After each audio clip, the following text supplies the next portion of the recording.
Hello, everybody. I'm so glad to be able to bring you guys another tournament game, and here we are, right into it. The timer pretty nicely timed.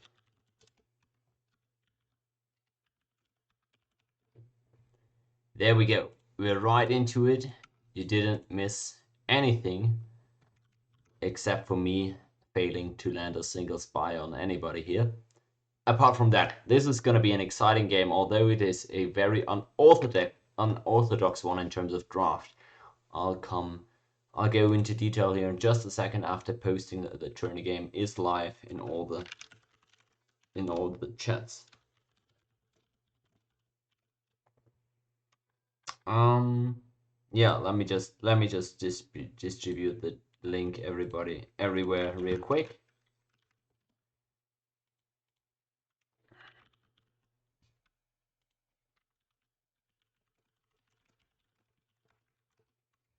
There we go. Sounds and looks all fine. And here we are. Oh god, my random ass units not being disbanded yet. Unfortunate. However, looks like we didn't miss anything. So let's dive right into it. We've got the teams right here, as you can see them on the top of your screen, or also on the right side here. 2, 3, 4 versus 5, 6, 7. Wookie, Obi, and Rabdag versus Towel, SDN, and Halu.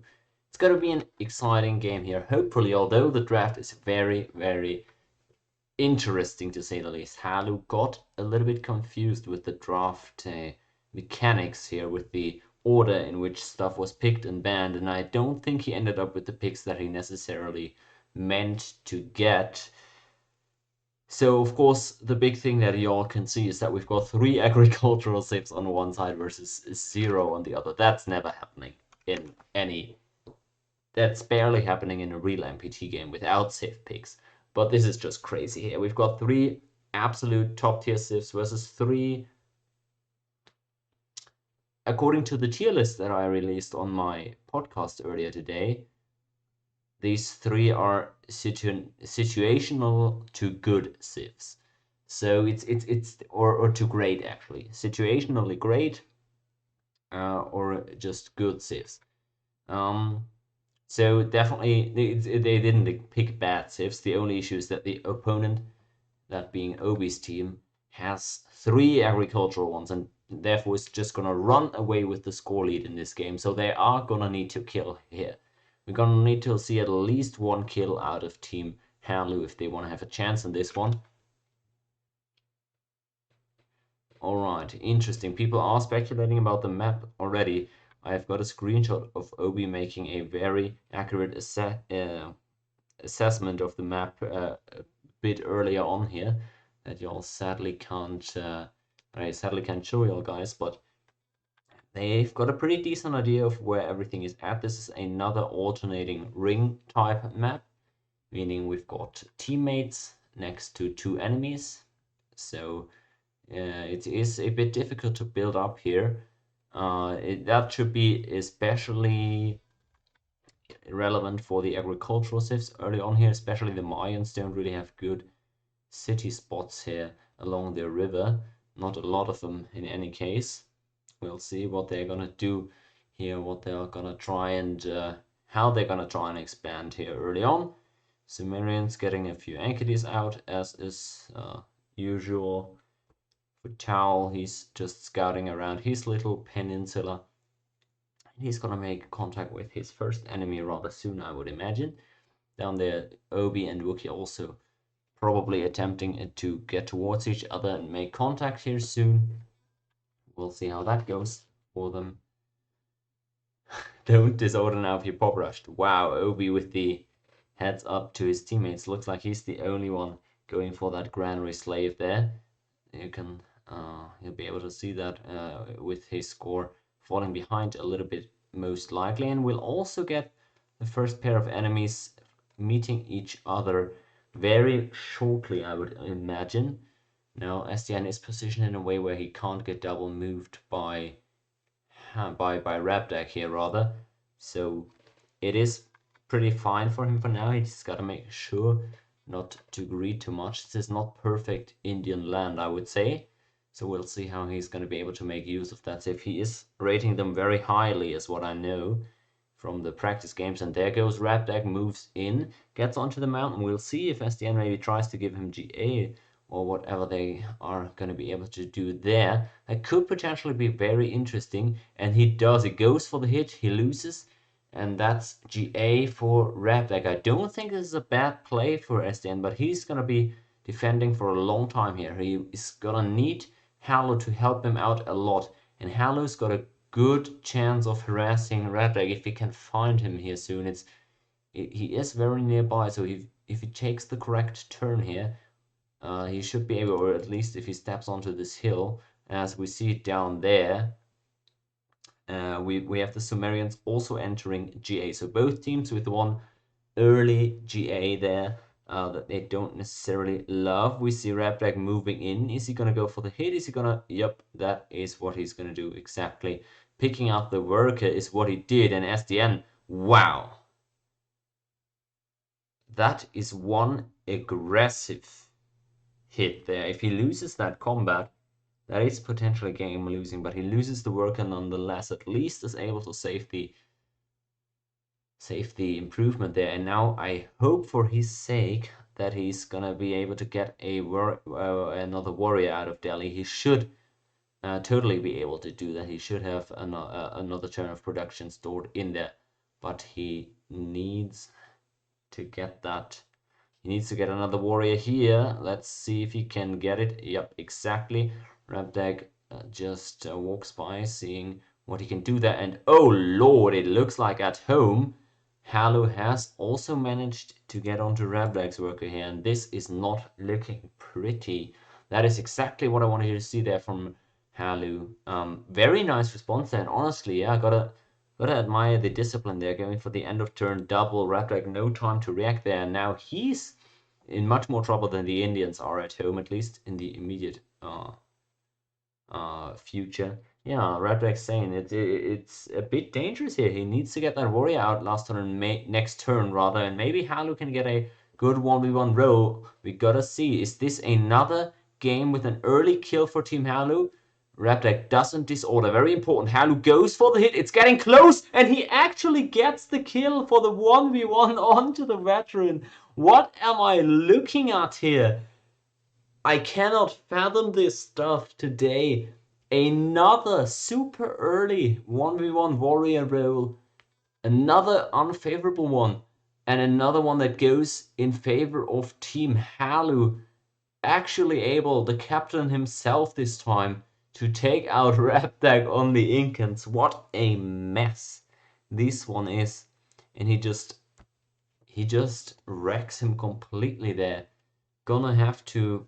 Yeah, this is pretty easily fixable in a reload, but we're gonna have to reload this unless OB's team just wants to GG. I feel like they have a chance though, because they've still got 2 aggressives remaining in this one. But it is, of course, a tough task for them now.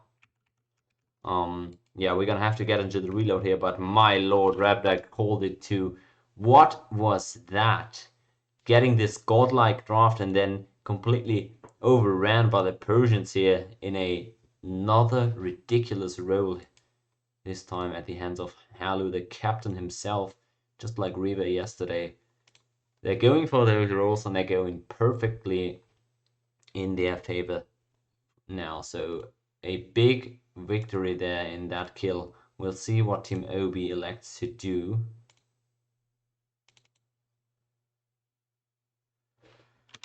Oh boy.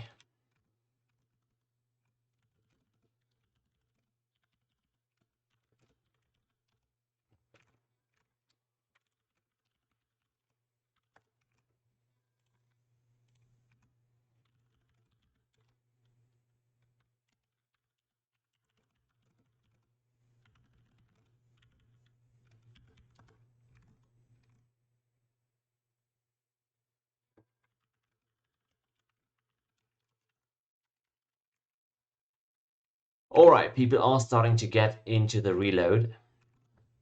I definitely don't want to see a GG here. I feel like this is playable. Um, as I'm reading the reactions to my latest podcast episode. Oh, I actually, now that I've got some time here in the reload, although it's gonna continue very shortly here, let me actually update my commands here for the next, yeah, for the most recent podcast episode for anybody that is interested. And today it's not Team Anti versus Team Halu, but it's Team Halu versus Team Obi.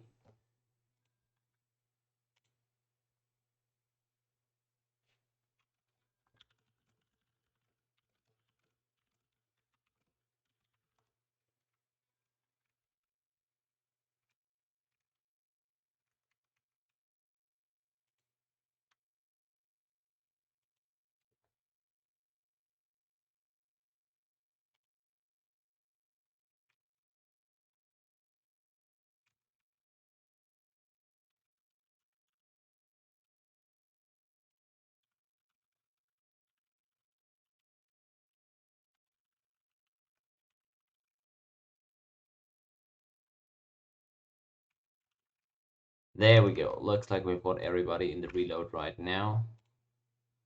Looks like my commands have also been updated.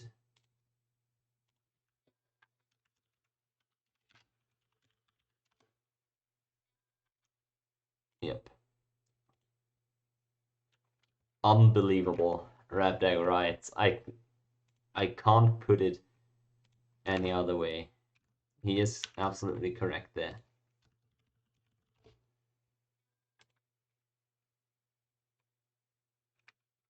Oops.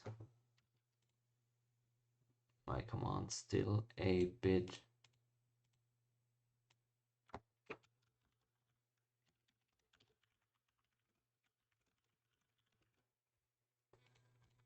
There we go. Now it's fine. Alright, so I've got my commands fixed and I've got the reload up. We're in great shape here. There we are.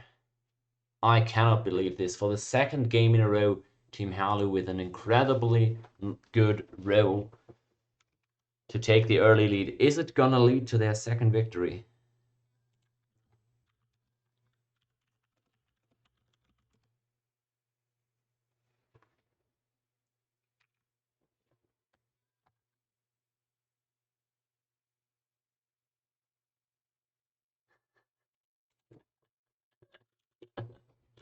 I can't believe it. Yeah, the lobby chat is in great shape, guys. Oh boy.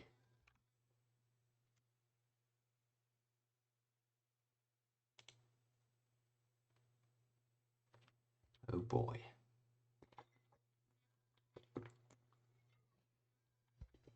The lobby chat is really funny today. Alright. We're in the reload though. And hopefully things go better this time around. In comes the disband. And the kill. Oh, good. Maybe I'll save. Oh, I didn't switch the scenes. There we go. We didn't miss anything though. Just again the replay of Halu taking that city up north, and SDN now of course in a perfect spot here, very safe. Only with the Iroquois in the south to worry about. He's going to be able to generate a ton of gold for Halu to upgrade, and immediately, despite the barbs giving him some trouble at home, Halu switching into settler production. I like that move. And same thing for Wookie as well. He's also got a settler. Everybody actually in the west has that settler. Obi and SDN just a little bit behind on that. SDN, of course, because he's been pressured a bit early, so don't want to overly greed here. Sib with an early spearman here. I don't think that is actually necessary. More warrior spam would just be adequate here as the Mayans. But as long as he's staying safe, that is all good with me. I wonder what he's trying to do with that. Maybe he's just holding it activated to prevent a potential double move. Although he looks fine so far, that city is also in a rather safe spot, and he's gonna have that road finished very soon, with the Mayans being industrious, of course, able to get those roads down rather quickly. And oh boy, has the momentum turned in this one.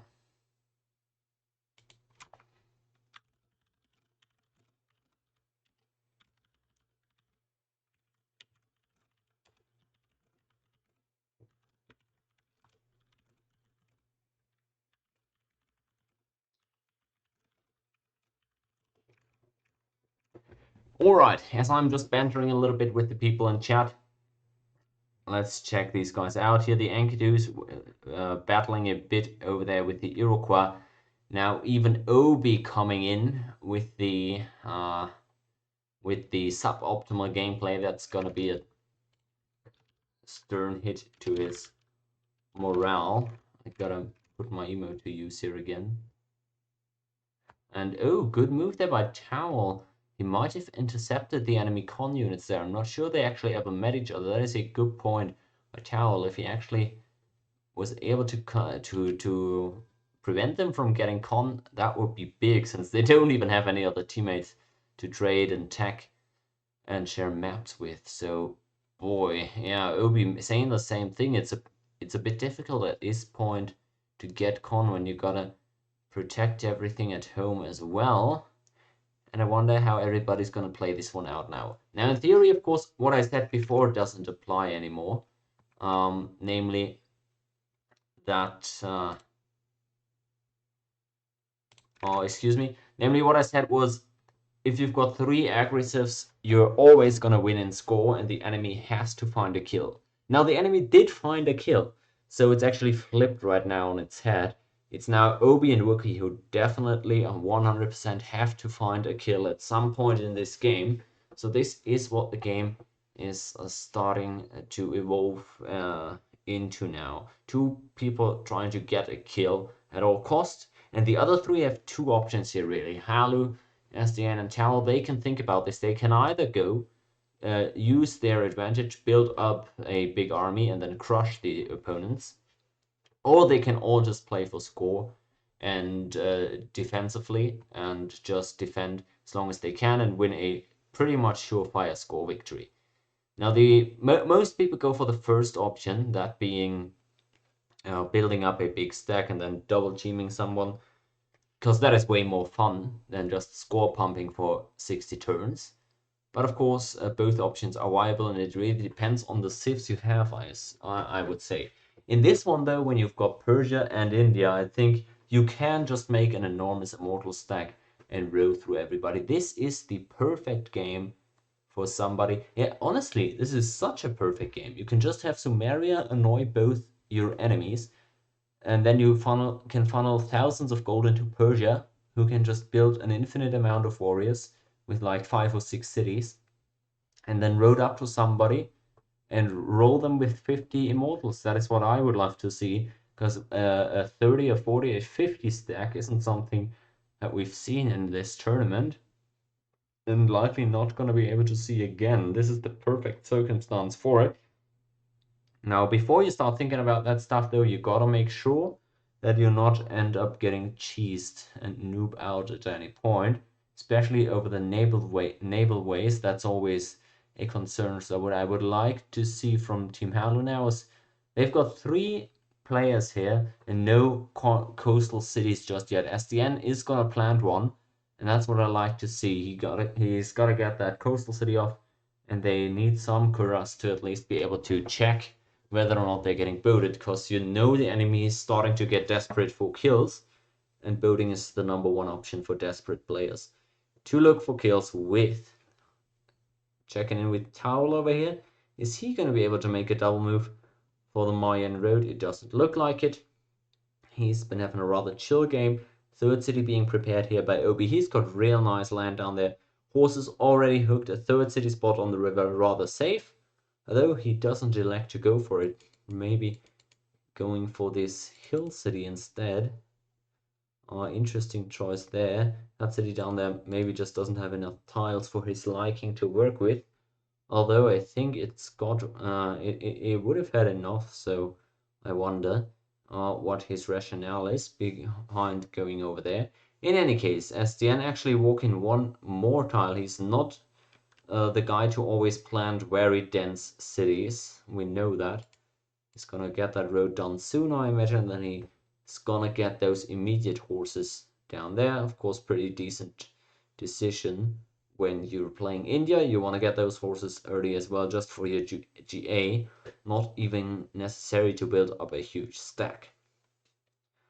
So that's what I want to see. I want to see a bunch of, well, not a bunch of cities. What am I even saying? Just a couple of cities from India. Maybe get another worker or two so you can road them all and then start multiplying that commerce that you're gonna have.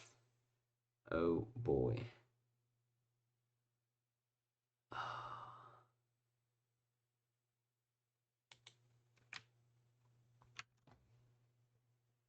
Oh boy. Oh boy. I'm just trying to visualize what the ideal play is. Yesterday it was a bit more straightforward. Put cheese on the Mayans there to try and look for a kill to vindicate the situation.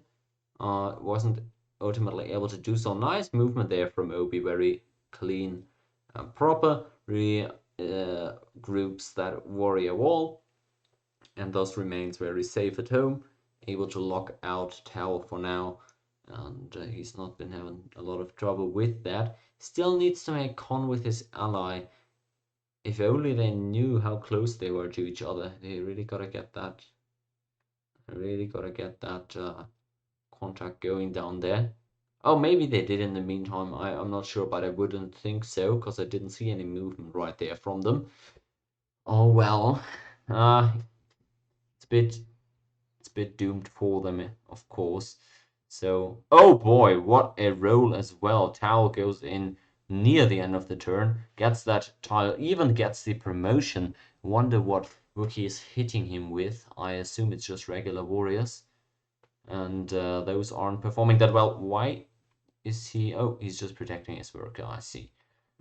Dangerous move. There he goes. Finally able to clear that one out. Gets the kill with the veteran warrior at least. Alright. So Scott Barracks in there presumably. Tau also turning up the pressure on Obi.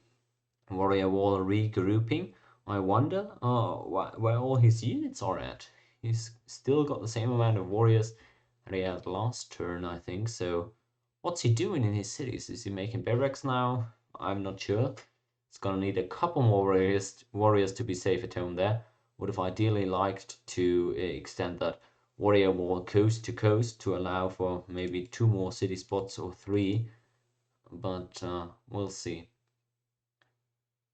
Oh boy, not even warrior code yet for them. That is just tough luck. Although apparently they've got con already. Now let's see what's Obi doing here. He moves into Ground River.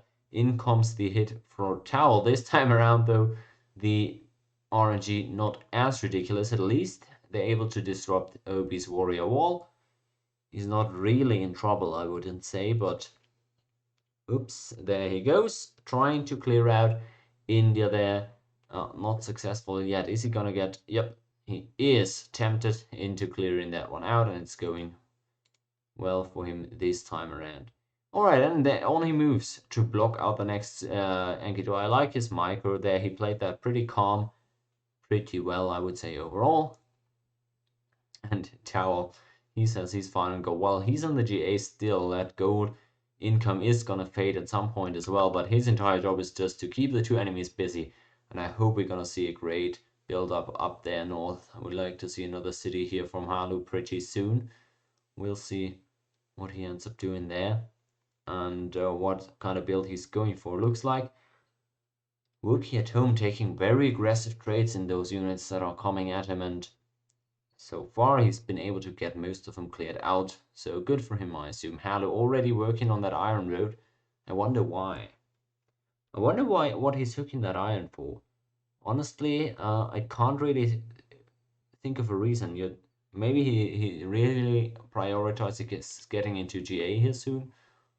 Don't think that is necessarily necessary. So I wonder, maybe he's also getting scared of getting voted at some point. But I think you would ideally just want to stack a ton of warriors at this point. No need to hurry for him, I don't think. Size 1 Delhi indicates to me that SDN also has another settler. No, he actually doesn't. What happened there? He must have pop rushed something. We'll see that in just a second, I assume, as Obi's first chariots start to come out. A lot of fighting over there for Sip. I don't think he's taken the most effective or efficient traits in terms of shields. But hey, you know what? If it makes you feel safer there and you're able to rid yourselves of these cockroaches, then sure, why not? Not a hater here, per se.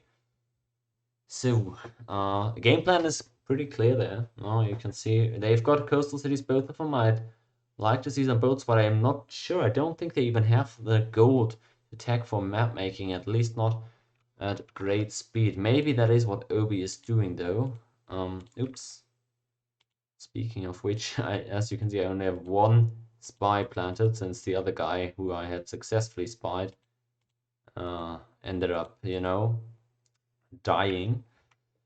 Not getting that great rolls here with spies, and oh boy, Obi again getting pressured. Reinforcement in time, though. Tal this time around didn't go for the hit on Grand River, but he's getting veteran Enkidu's out on over there now. And I would like to see him plant closer to Obi. That is something we saw Hoffman do a lot in the last tournament, where he was our resident Sumeria player. We saw him just go full aggro early GA and rode up and planned towards the enemy carry player, contain him as best as possible, and that would have been a possibility here too. I still expect him to plant somewhere in this area soon, because you want to contain Obi, you want to give him a little space to expand as well, and you want to keep him pressured. Shall we zoom but no map making. Alright, looks like they also don't have them galleys yet, which they don't even need, right? Halu's team has no interest in making boats. They just need Kuras to defend in the water there. Is Obi going to be able to defend this one? I don't like that move from Tal. He didn't know that there was no further land connection, but he should have tried to get onto their forest. That could have been big. Obi able to block, and now at least Halu's team knows that Obi's got them chariots coming out. That's, of course, his only real chance of getting something done there. But unless he's getting some sneaky galleys out, I don't even see how he's going to be able to threaten anybody with that. Well, maybe he's smarter than me in that regard. Hopefully he is. But yeah, he's completely contained here on the land area.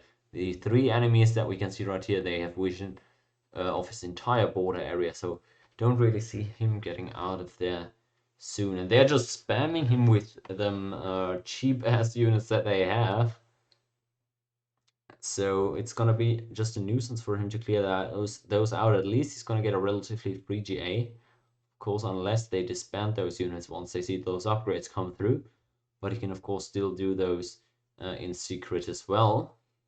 Wonder if Towel's gonna go. Oh no, good move there by Obi. I was gonna say, oh, hold that thought. I'd like to see another defensive unit there. Otherwise, Chalo might go for an end of turn double move to Niagara Falls. And Obi, he's really making con with everybody here. Speaking of making con, let me try and get a couple more spies out. Obi failed last turn, if I'm not mistaken. Or maybe I can get the other two. Alright, I think Obi was the one that failed last turn, so I won't try him again. Slowly but surely, I'm getting there. One player turn. All good though. No third city yet for Wookie. That is a bit concerning. I think he's just been making. Do I have a spy on him? He's just been working warriors. Yes, he has. Don't think they're gonna have a lot of gold, so that upgrade is not even gonna be that potent. I would think. So he's forced to spend more and more units just covering his land, and again, an initial warrior line extending from coast to coast here would have been very helpful.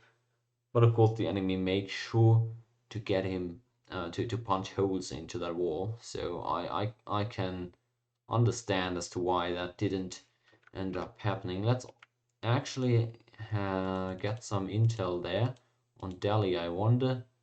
Oops, investigate city. I wonder what he did with that city earlier. When he pop rushed. Oh, he just pop rushed a Granway, I guess.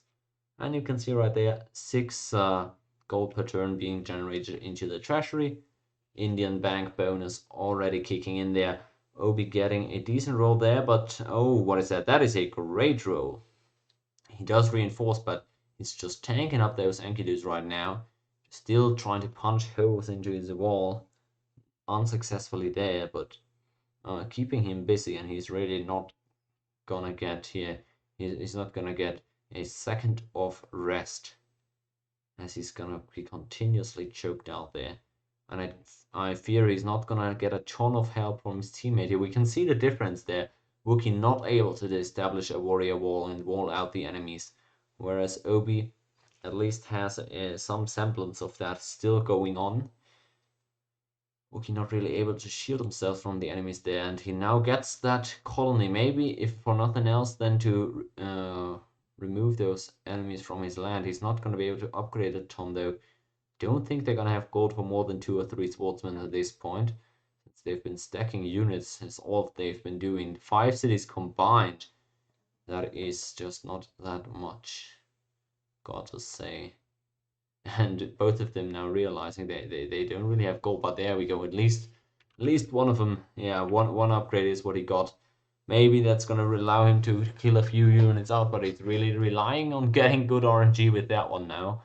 And I like what I see from Halu. He's starting to get that road down to the Mayans, but I would like to see 2 or 3 more cities, honestly. What is it that makes him so itchy here to get this road going? Why isn't he building up a bit longer and already hooking that iron? He's got that iron hooked, as a matter of fact. Not really a fan of that decision. Well, we'll see how he's actually gonna end up making that stack. Maybe just making a few immos and then a ton of archers. We'll see how he does that. Oh, he's also got the javelin thrower now for the Mayans. We've got that. Does Obi have that upgrade done already? Well, we can't tell. He might have, so we'll see. He's trying to get that GA himself. And let's check in over there. Wow, that is... Oh boy, that is brutal. Not doing a single point of damage with that swordsman. Is he now gonna hit with that javelin? There we go. Upgrade done probably by Halu, actually. That must have been Halu, that loading animation. So he's getting a few immortals out now, just for his GA presumably, maybe clearing out the sentries along the way.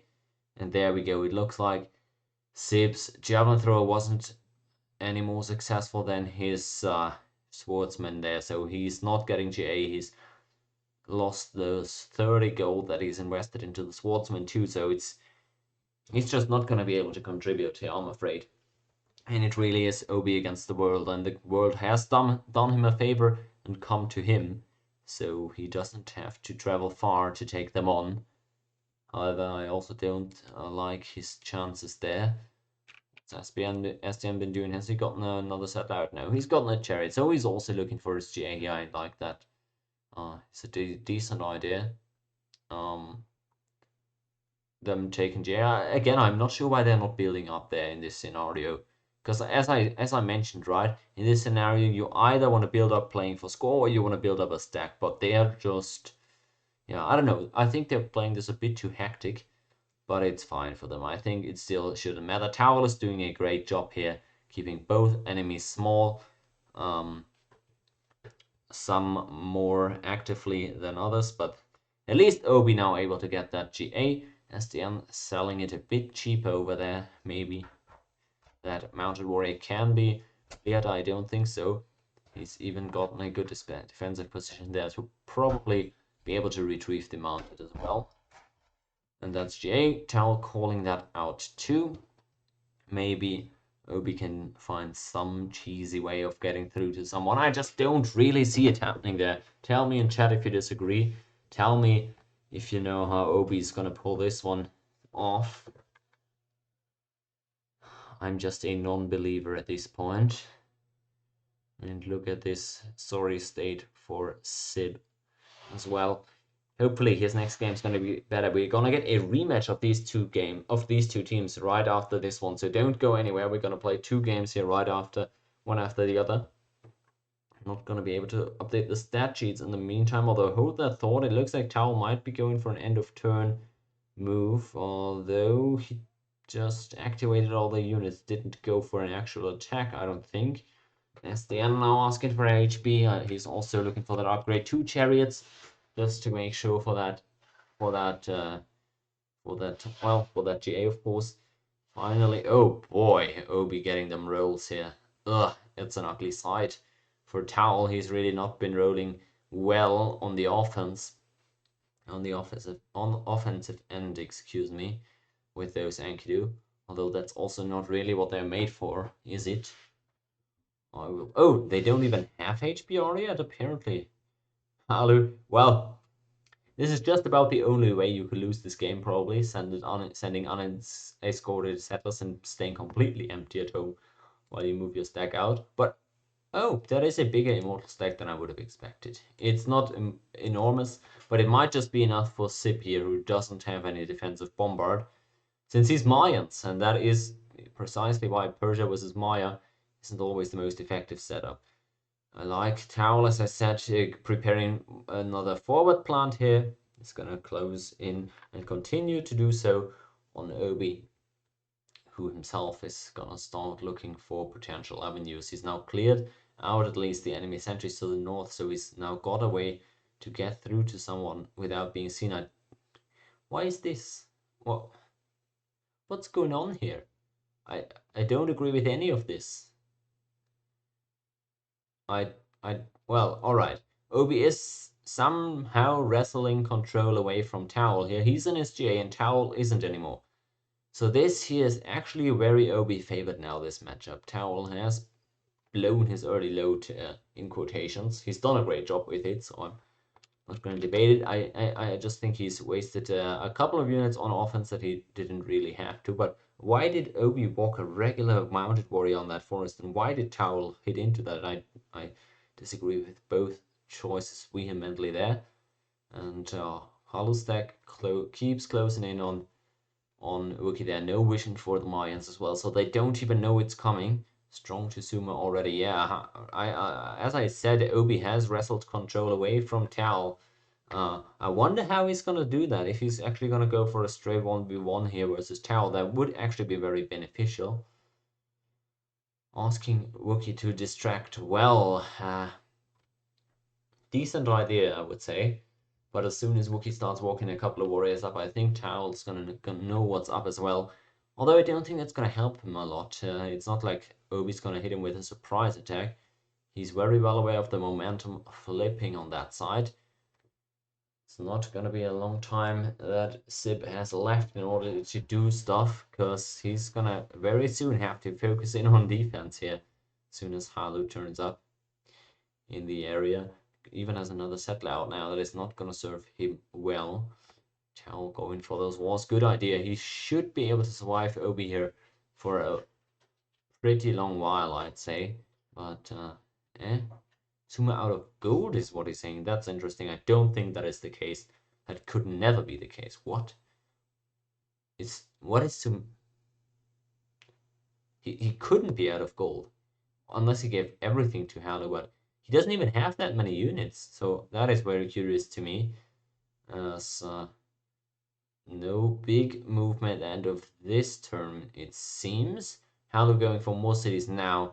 So alright, I guess I do agree with his choice in a sense, right? He's made the initial stack, he wants GA with that, and now he's going for the mega stack upgrade, I guess, although he didn't unhook the iron, so maybe he's not even doing that. Maybe he's not even going for that Omega stack since he hasn't unhooked the iron. That is what I would like to see from him though, because GA soon for SDN on those 3 cities, he's going to be able to provide more gold than y'all can dream of. GA for both southern teammates here now at least, that's good news for Obi. It's still such a tough battle, but at least they now have a clear avenue of how to play this, because Towel is starting to waver a little bit in his 1v1 there. Halu, although on the other side, is gonna start getting involved very soon. I wonder if he's gonna go onto that hill or start walking straight south. If he's gonna go on that hill, he hilariously wouldn't even be spotted because no units anywhere around for Zip, so could buy himself another turn of being unseen. And look at those Ankylos starting to one by one get killed, and even the retreat here, so he really can't get anything for free there. Although the barbs now start helping him, and lol, that was pretty fun. And yeah, look at this. Towel is saying he's got a lot of gold, so whatever Sib was calling earlier, that must have been something very weird going on. Maybe mind games from Towel. on purpose. They're disbanding units start of turn, so to make Wookie think he's losing gold. Who knows? Maybe that is what's going on. But all right, SDN on his way to getting his own upgrade. How many chariots does he have? He's got 4 by now. He really just wants GA. He's not looking to build a meaningful stack. And there we go. Halu actually ended up walking straight south. Probably couldn't even fathom the idea of not being seen on this hill, so I get why he's doing that. Now Sip gonna have to start to work on a response for this one. What does he have? Not a ton, although that's also not a ton of immos. I think it's 8. Yeah, it's 8. So that is definitely defendable with the units that he's got, I would say. You can even just trade into them with warriors pretty effectively, I would say. As they're not on any good defensive land here, walking on straight flat lands. In comes Halu, end of turn. Wonder how he's going to play this and how calm Sib is able to stay in order to fend this one off. We'll have to see about that. And also, of course, how Obi's going to be able, what Obi's going to be able to accomplish at the same time over there in the east. He's now, of course, all on his own, so I don't think he's going to be very able to, how to say, well, he's not going to get any help there from the Mayans, basically, is what I mean. So how does Sid play this? Is he going to get some walls up? Is he going to get some catapults in finally, which he would need, but I don't think he's got the gold in order to do that. I don't think he's got the tech. Another settler out of Copan, yeah. That hurts him. Those last 2 settlers definitely not making things easier for him. So if he's not careful, he could definitely die here. And Halu might find his 2nd kill of the game. If he's lucky, SDN should soon go for that upgrade. I expect it to come in any time now. As Halu, he's not even worried there in the north, not leaving anything behind, not even for barb defense. And there goes Halu onto the road. Is he going to go for the immediate hit? Knowing Halu, he very well might. He very well might just hit a city, and that's what he's doing. Palenque getting hit now. First unit down. I think this is going to be the kill, folks. Chichen Itza, I'm not sure if they're reinforcing it. I don't see any unit movement there, and Palenque is starting to drop low. I think he's attacking in both cities, actually. Really interesting. I'm not sure what exactly is going on there, but that must be the last unit, or is it? It apparently was, and that's the 2nd kill for Halu, this time on Sib, and gets, let me count the units there, 1, 2, 3, 4, 1, 2, 3, 7. All right, he didn't lose a single one. I don't think he lost a single one. Yeah, I still count 7 units there. So no, just a clean kill for Halu, didn't lose a single unit. And he even raised the city, so we can reload with AI if Obi so chooses. In any case, it's looking great for Halu now. He's really taken over in the captain role, finally here in his 3rd game of the tournament. Getting that 2nd kill, bravo to him. Nicely done on that kill too. Oh, wow. Poor Obi, poor Obi. Looking like he wants to go for a reload to pad his stats and get a kill here. I respect it if he's able to. I would definitely gain even more respect there, because he's in a 1v3 and Halu is absolutely massive. Didn't lose a single unit in that attack. So, well, sucks. Up is the lobby again.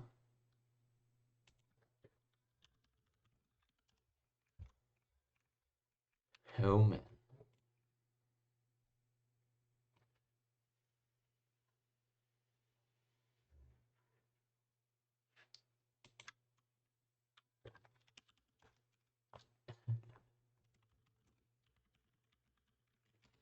Oh boy, yeah, I'm just laughing with the guys in chat.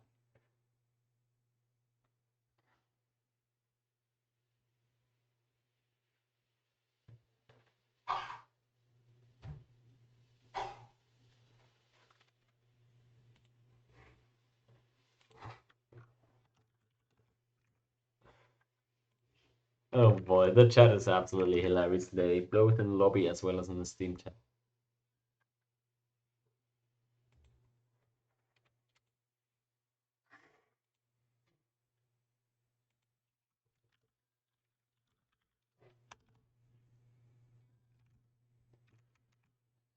There we go. We've got everybody in their reload, and we're about to get back in here. 1 minute or so left.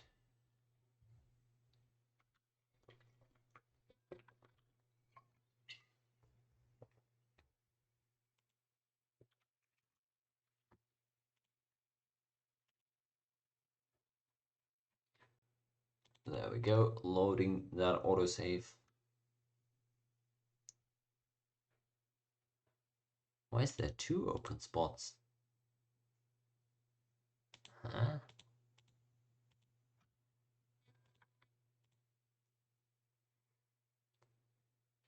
Alright.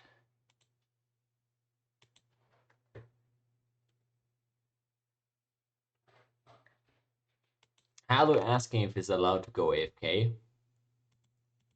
Oh boy, what kind of game are we about to get here?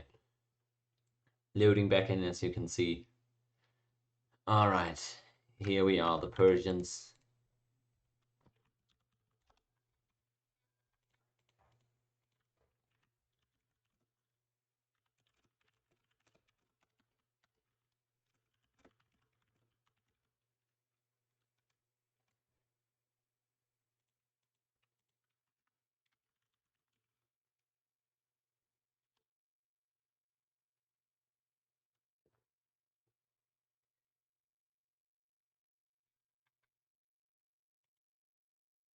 Oh, Halu's right, he needs GA. Oh, bollocks. Ah, dang, how we do that? Oh, shit.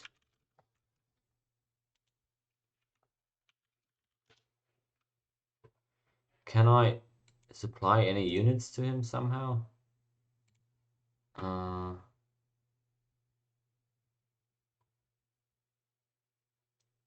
uh, boy, how do we do? Is this actually impactful? Is this actually impactful?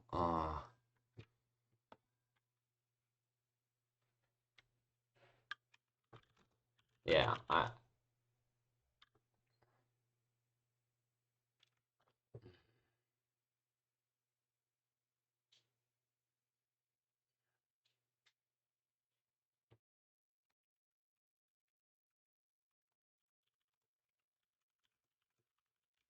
I'm asking Halu if he needs a reload. Yeah, I feel bad if we're actually screwing one team or the other here by not giving that GA.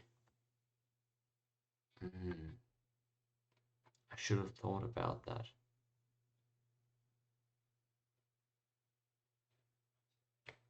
Yeah.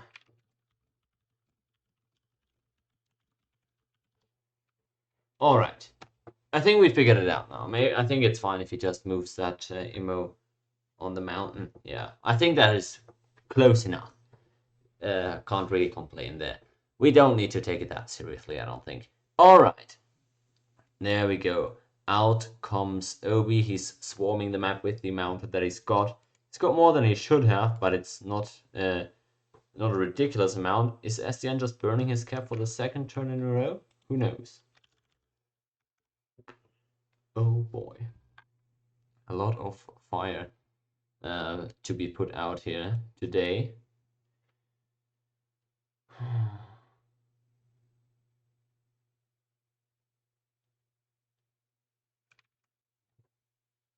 All right.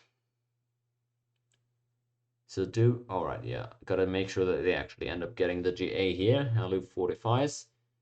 Tau hits, question mark. So I'm not sure they are aware of what Obi's actually doing here, but he's changed his target there for good now. Good decision by SDN to plant that new city in the back line, so Obi can't raise it. However, I don't think he's going to be able to defend this deck. If I'm honest with you all guys, I don't think he's got a serious defense build up. No, he definitely doesn't. So I think he's gonna die to this if Obi just straight up walks in. The question is if Obi can afford to do that, because he's then gonna have to, uh, well, have to defend a city far away from his homeland. And at that point, it just becomes a mind game of troop movement. Another burning city for SDN. Don't think he's getting quite done with his turns, as Tau should at least this turn be able to give that GA over, hopefully? Question mark. We'll see.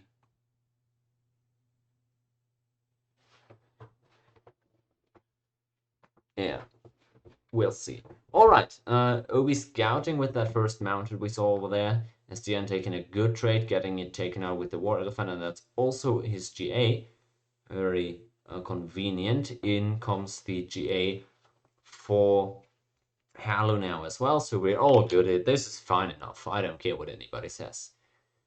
And Halu now also moving a couple of troops around there. He really needs a few troops here for barb defense, as well as some stray mounted warriors that Obi could have hanging around. So you don't really want to leave it that exposed. That is a bit much there, in my opinion.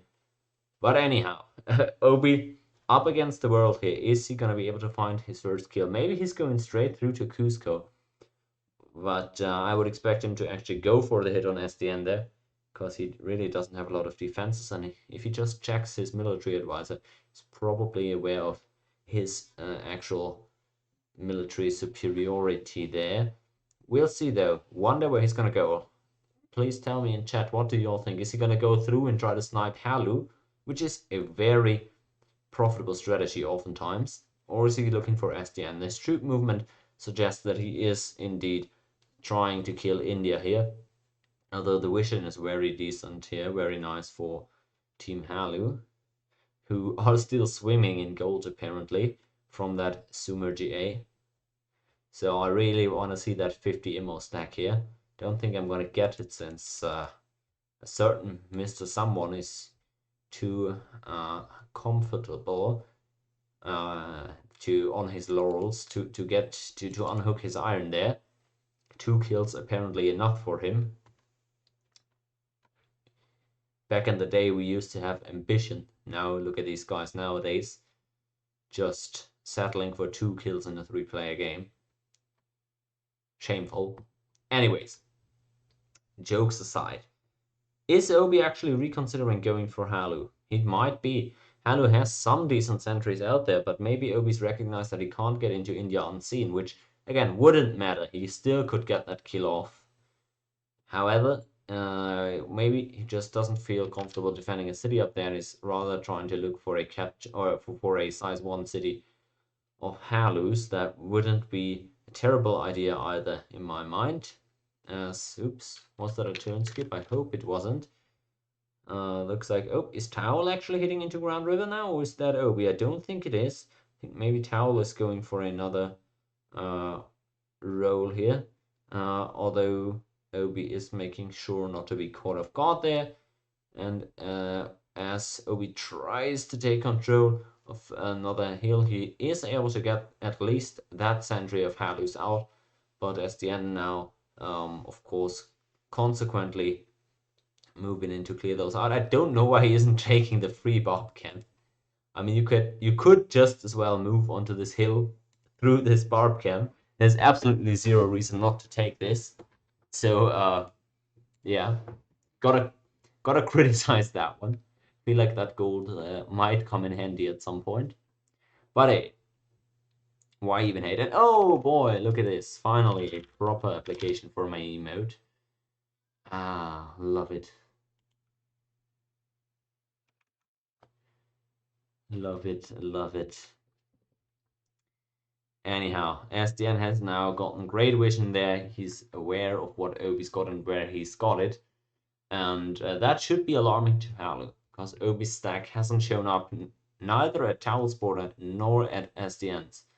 So Halu's now got to make sure not to get caught off guard here. He needs to set up those sentries properly, and he's not really there yet, although that first mounted has been spotted. So that's good news. Halu is pretty much, or Obi rather, has pretty much triggered every booby trap that's been set up for him. Walked into every spot where the enemy had vision, so they've been able to follow his stack movement pretty well. All things considered, they gotta assume that every single one of these mounted that they've been uh, encountering is probably a harbinger, harbringer.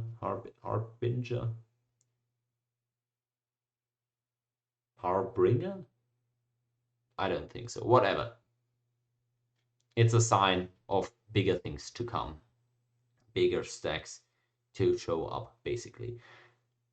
I still don't understand this strategy, quite frankly, from Halu. Picking Indians with Persia is nice, but where's the upgrades, dude? We need those upgrades, and we're not going for it. I cannot condemn that playstyle enough. Really not sure what they're farming all that gold for. On the contrary, Obi would probably kill for a bit more gold. Maybe that is actually literally what he should do. Maybe he should just build a bunch of warriors and then kill somebody for a ton of gold, right? Because if you kill someone, you get a percentage of their gold, don't you? Although, yeah, no, that should work in MPT2. Gets that vision cleared out at least, so he's still making the enemy think that maybe he's got a stack around SDN, so that's nice. He's not being, well, he's being ambiguous about where his actual forces are gathered, and meanwhile he's of course still building up SSGA. Hasn't quite ran out yet, I don't think. Still building up more mounted at home. Don't hate that. Hmm.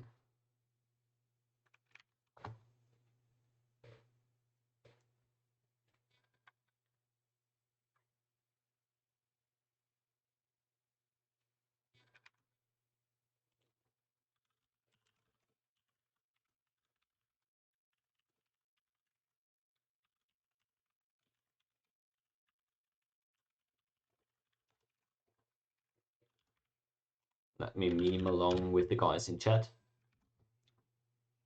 Always the funnest part. These streams, I don't think Obi can get any further without being spotted here though. So I wonder where he's going to go. Is he going to look for Halu's Heartland? That could hardly be the most efficient decision, I don't think. No more size 1 cities by Halu. So no, Obi's actually going back around north where there's no enemy vision.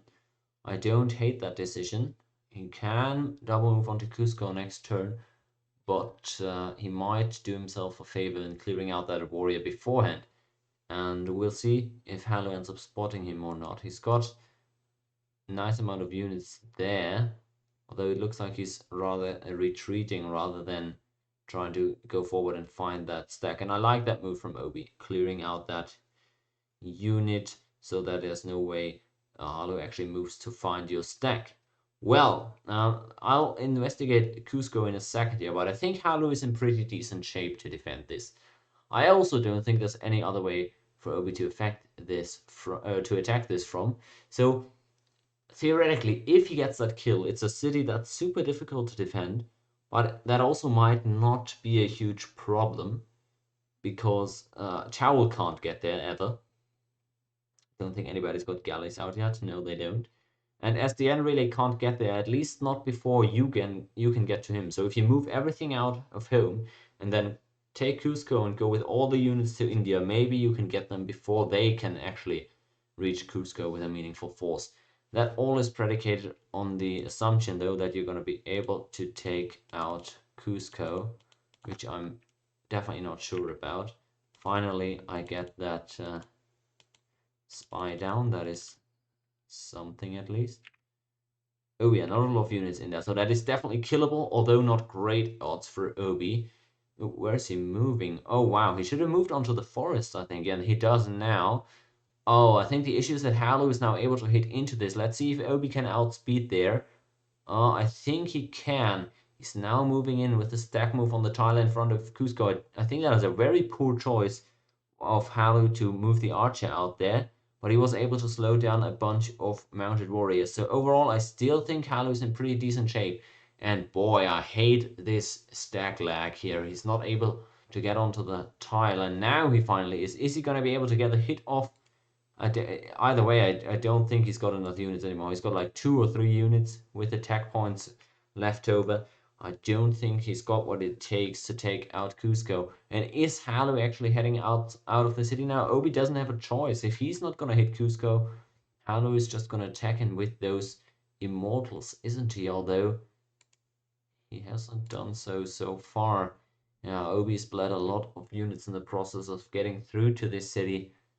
I don't think he's got what it takes to take it out in the end. I still wonder why Halu isn't going for this. He can just actually use all these units that he's got standing around here, just hit into the stack. He can clear it out just like that. Maybe he just doesn't feel threatened enough by that. As over comes the immortal stack from the Mayans.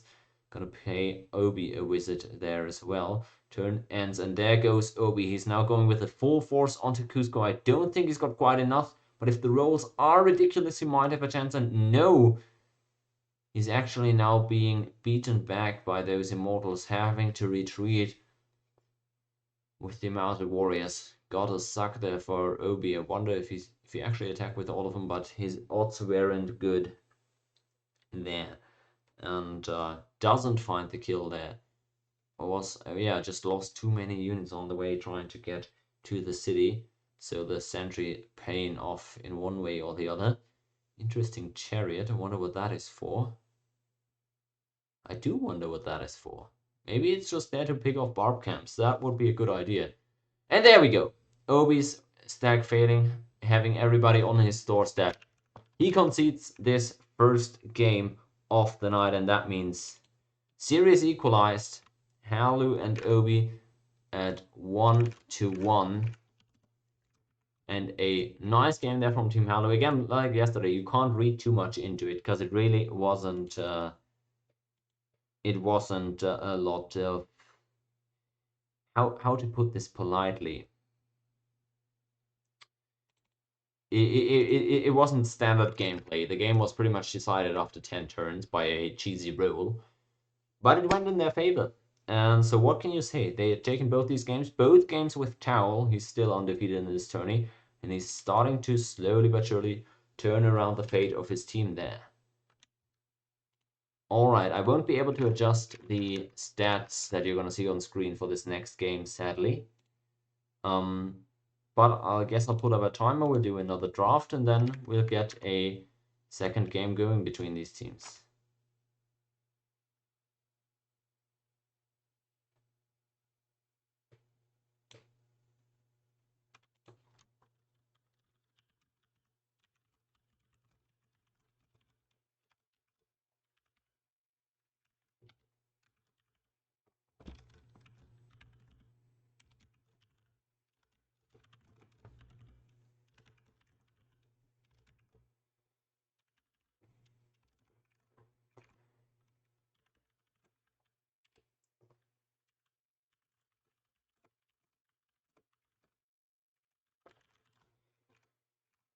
Alright. I'm hosting that new lobby. I'll put up a timer here for maybe 10 or 15 minutes so we can get the draft done, get it into the game, and then I'll catch you guys at the other side of this break. So see you guys then, and thanks for joining. We'll get into the next game here very quickly.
Welcome back, one and all.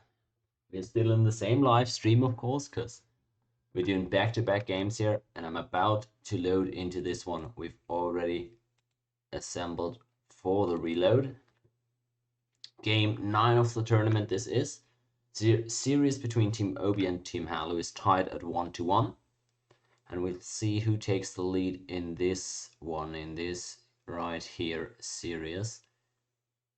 It has been an interesting one, and it's gonna remain one for sure, because these two teams are apparently also quite on par here. Halu, after a bit of a slumpy start to the tournament, his team turning back up here with the insertion of Towel into their lineup. It's been looking very nice in their game so far. So we're about to load in here. Give me just a second to wait for everybody's check marks. And then here we are, getting going. Just launching that spectator setup reload.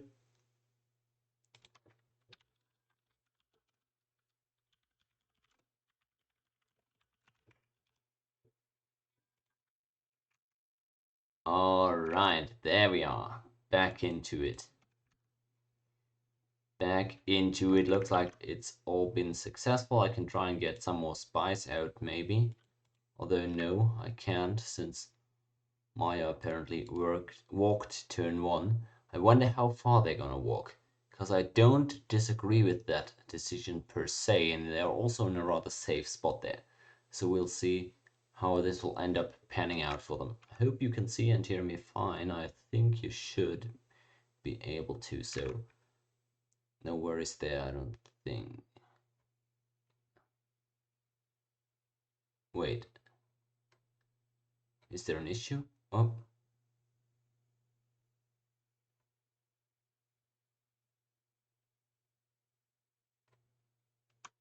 Wait, what's going on?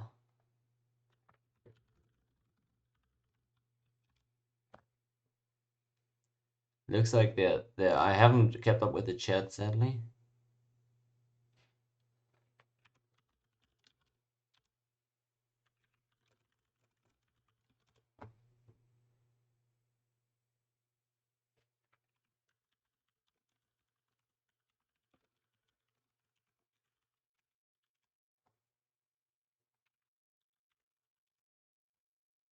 All right, looks like all is good. I just misunderstood the one scrap of the chat that I read.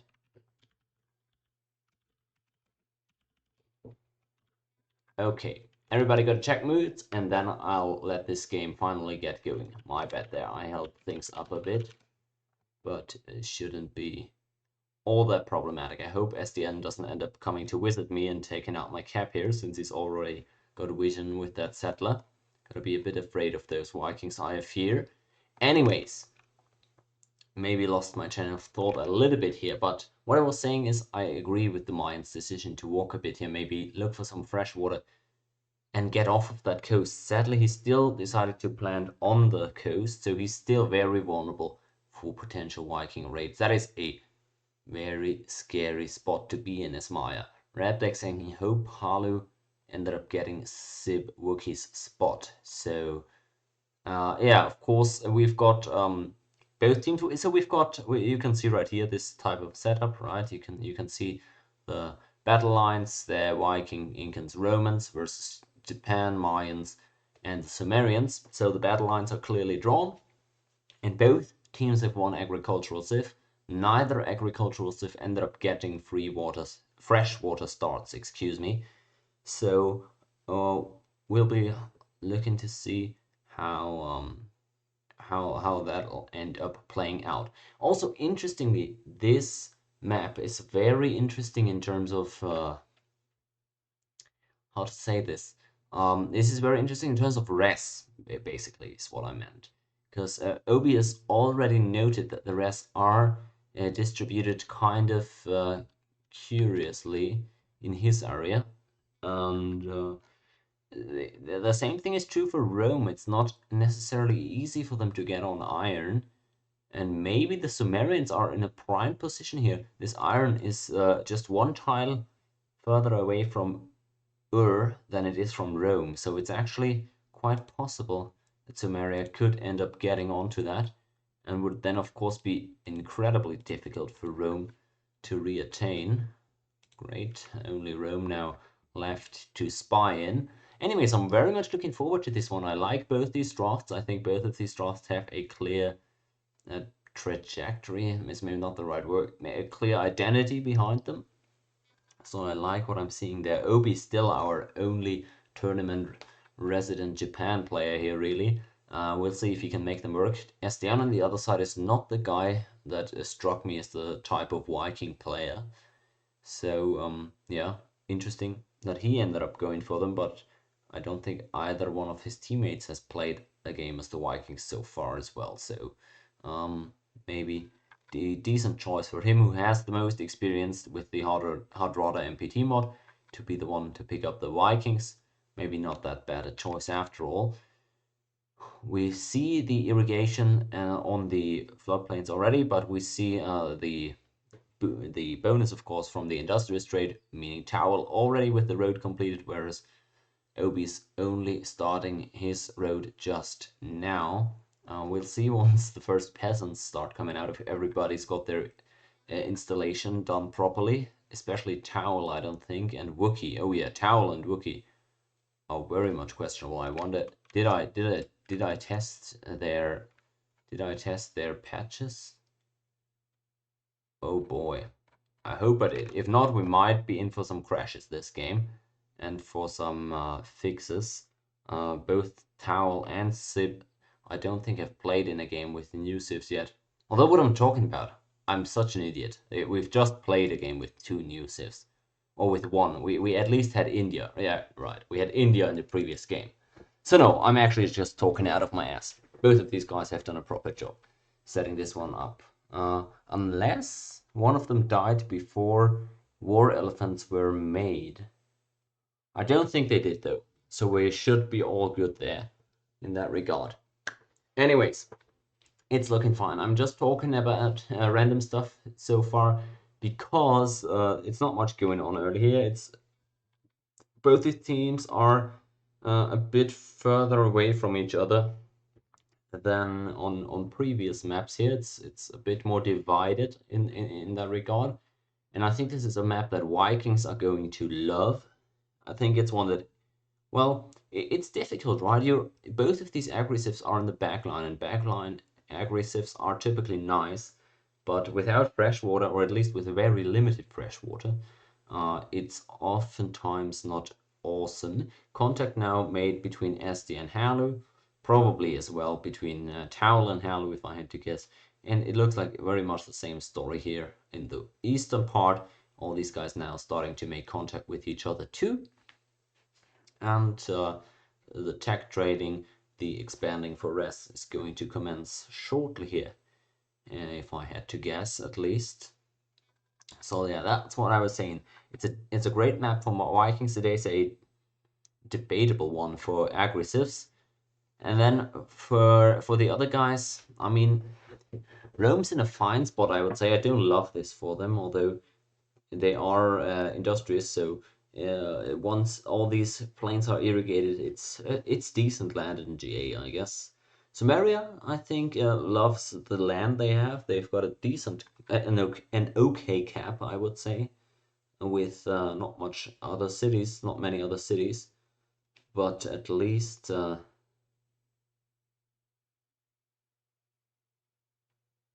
Ooh, interesting. Very interesting call out from Rapdag. I wonder if they already know. Because Rapdag knows this iron is very safe, so at least one enemy is gonna have a very safe iron as well. I wonder if they already know which enemy is opposite to Rapdag, so that they can conclude which one of these enemies is gonna have that free iron. It isn't gonna be Rome, I can tell them that much, but they don't know about that just yet. If Rapdag were to go down here, he could finally see that. Oh, I think he now just barely has vision of the Roman border because he sees that mountain here. So if he's got very good eyes, he could see that northernmost corner of Rome's border. Yeah, good job there by Rapdag. He actually ends up. Oh, although I'm not sure. Maybe he sees these tiles as well. If he walked through there, I'm not sure. All right. So he did find Rome's iron. Bad news is there's another one, but he at least found one of them, and he's going to be able to block that, it seems. Rome apparently not quite aware of where their iron is just yet. I assume Halu's going to walk up north to get that first freshwater city out finally. All right, so stuff is starting to happen here. Vikings already going for their coastal plant. Decent choice there, of course. That's what you got to prioritize early. Top left, top bottom. What is top bottom? I'm not sure. So he's being a bit cryptic there for me, but that's all good. He's now also found out about the Vikings, so it's really, I guess, only Halu that they haven't seen yet. So I guess they can deduce from that what they will. It seems pretty straightforward now. Anyhow, I do wonder if Raptek's gonna start venturing further into Rome and look for if he only walks that one more tile, he's gonna see the second iron there for Rome. So that would be massive if he decided to step that one tile up. I think he should have done that last turn already. He's committing a bit too hard to staying on that iron, in my opinion, since Rome has no way of getting onto that. Maybe you could argue the iron could be stolen by a Chasky scout, a random one strolling around there, but I don't think there's any reason for Chaskys to come through that area. So I would like Ravlik to keep exploring a bit with that with that Enkidu rather. Don't really see him doing that. Just what I needed with this start. I think he's being very sarcastic. I think he's got a big problem, that being that he cannot plant his horses without planting coastal. Good choice by Raptek. Oh god. I like this. I like this. He's now found the second iron. War declaration. Incans Mayans. Looks like Halu's lost his scout. Wookiee able to pick that one up. Obi stating that he's in a lot of trouble in the 1v1 there with the Vikings. It's not looking all that pretty either. Towel still thinking about whether or not to give GA over to the Sumerians, but much more important than that is, does he get the chance to sit on to sit on both the irons? That would be absolutely massive. Even more important than choking either of them, I think, is being able to deny that iron for a long time. Now, the only massive issue is, of course, the Vikings able to reign supreme here. Let's see what Halu's going to be able to do. He gets onto Obi's road. Let's see how that road goes. Just barely in favor of Obi, and that is massive. Raptek apparently also able to get onto the iron now, and both the irons are controlled by Sumeria right now. That should be difficult for their opponents to reclaim. Good job by Raptek finding both these irons. Luckily for them that it was actually Sumeria spawning down there. And they are now going to be able to hold on to that for a while, I assume. Although, hold that thought, Towel ends up getting that row. Very nice for him. Got lucky there. And that is pretty big. Looks like also Obi was able to clear out the Vikings there. What I want to see is Obi take in his super early golden age. And then, yeah, all right. A lot of stuff just happened here. So, I want to see Obi take a super early golden age and stack up archers so that he can't be killed at home. That would be massive. He just needs to play for time. Rabdag needs to put big pressure on Rome and Inca with Enkidu, and if only denying their iron, that would already be big. So he doesn't even need to reclaim that mountain. If he just controls these two road tiles, I think that's good enough for the time being. And we'll see how that'll end up going. Obi now bought himself a little bit of breathing room with some decent rolls up north. Fortunately for him, SDN going for a unreasonably far forward planned. I think you could have just planted within your cap big fat cross there and would have been better off. But he goes for the space here. We'll see if it ends up paying off. And yeah, Towel now realizing that this was a massive row, potentially even game deciding there. He's definitely going to have to expand in that direction eventually, although it's a bit scary over the river early on and difficult to road that way. So I wonder. Yeah, good idea by Reptech to get as many cities out as he can before he's inevitably gonna get G8. Although I wonder if the enemy team at this point is even gonna be doing that, because I don't know, the GAing the Sumerians early when they've got two opponents to choke, two that build their opponents to choke. That could potentially be uh, a bad idea, I would say. Interesting philosophy is what SDN is doing. He really wants that quick map making for early longships, I assume. Hasn't started hooking that iron yet, but I think that's going to be his next goal after getting that road connection to Bergen. Also wonder what he's done. I guess he might have pop rushed a granary or a barracks in Trondheim. Wouldn't have been a barracks. Barracks are very cheap for him, so not worthwhile the pop rush. Interesting that Redback ends up leaving this iron open, maybe trying to bait someone onto it, decides against it and gonna step back on it. I'm pretty sure. Although no, he's still wandering around, getting a bit more intel about the enemy's land. Again, I like that. That is, if you've already got the Enkidu in the area, why not do that? That's fair enough. All of these guys chatting, I do appreciate that. Looks like Discord is not. Neither team is has got 3 players in the Discord, I would assume, because there's a lot of chatting going on here overall. Halu just planting, just like in the last tournament. Not sure you remember this, but I think in the game, in one of the games against Swade and Hoffman, I believe it would have been the first matchup they played in the bracket stage. He again with the 2 tile non-roaded cities, 2 apart or 3 apart is what I mean. That's just the Halu special there. But he's in a fine-ish spot to do that. Although now the Enkidu start coming in, and I like that Raptag is not, like I initially suggested, confining himself to choking the iron. He's now actually moving in onto both opponents, and I like that. Good rally point play by Rome. I hope they don't forget clearing that one. They're gonna need their units in the right places here. Raptor could have thought about maybe rolling for that worker, but he decides against it. Wants to make life more difficult for Rome if he can. Raptor at this point at writing looks very safe for STN to get that philosophy, if I had to guess. And early Kura out for Obi is what we like to see, of course. However, Vikings being so close don't even need naval control. They can just, with their 4-move boats, he can literally go from Bergen to here, end of turn, and there's very little to shield yourself against that. So difficult for Obi in that 1v1 matchup. Definitely not what you like to see. Same thing for the Mayans. They're also incredibly vulnerable and super easy to attack through the volcanic chains. Sumer declaring war on Inca. Oh, I didn't quite see which type of role he took on over there. It looks like it didn't go well for him. Didn't do a single point of damage apparently. Oh man.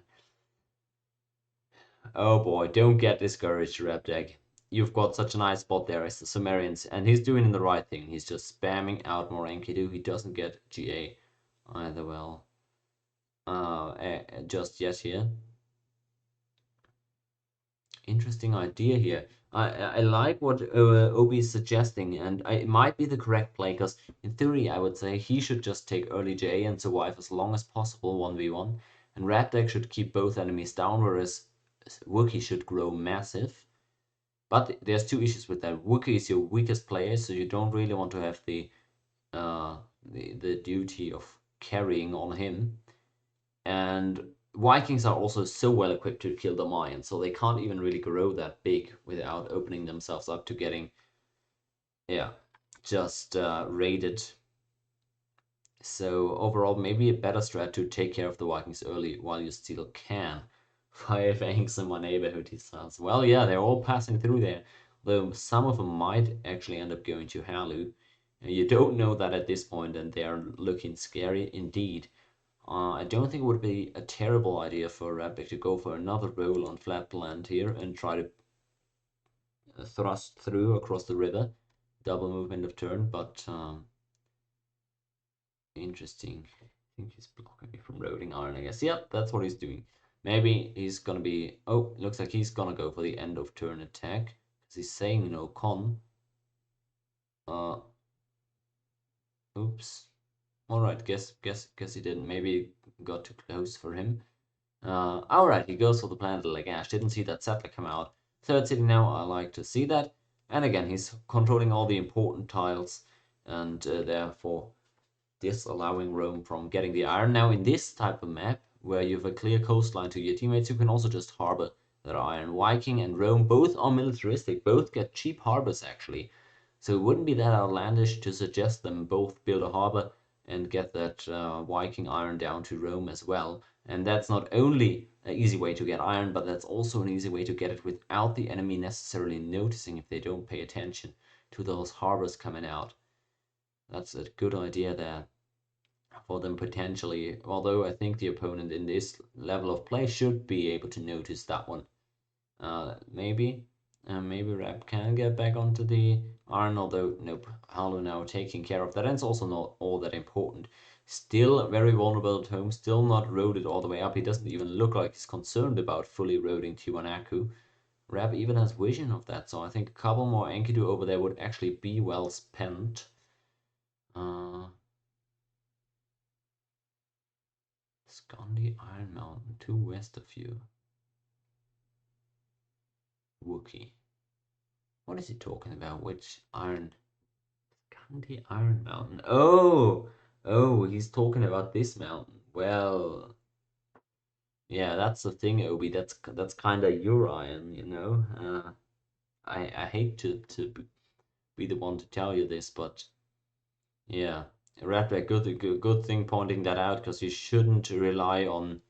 You should definitely not keep playing this game thinking that the Vikings need to hook this iron up there for Berserks because they definitely don't. Third city out now for them. I think I would like to see some earlier Berserks here. You know that the enemies are all coastal or near coast because your team is. So I definitely don't like the slowness, the lack of speed with which SDN is approaching this. And if I see this correctly, he's not even gonna plant this one coastal. A plant like this one, or maybe even on the iron. I'm not a fan of that one. This would have been a decent plant. I don't like him walking inland with this one. So no, I'm not exactly a fan of this. Getting a Berserk rush out would have been very potent here with everybody being so close to coast. However, if he wants to go for a bigger stack, maybe that could also work out. Just don't think it's the ideal thing to go for here. Red deck, maybe another city. Maybe keep planting closer. That would be a good choice, actually. Yeah, getting a city here right next to the mountain. I think that's what he's going to go for. Still size 1. No extra settler or worker yet. It's just still from the Lagash settler. So Reddeck's gonna need some time to get his cities back up into shape for production. Halu's catapult, of course, wow, getting a good roll there on the hill, forcing the Enkidu back. And now he's got that warrior wall up and running. Now he's getting very difficult to harass, and he's doing a good job slowly building up here. He's also going to plant on those silks or somewhere along those lines, it seems, if we can trust his roading. So I like what I'm seeing here. He's building up just fine there. As Rome opens itself up to more memes. Like to see it. Interesting. Best map for Surma Rome is what he's saying. Viking no coastal. Interesting.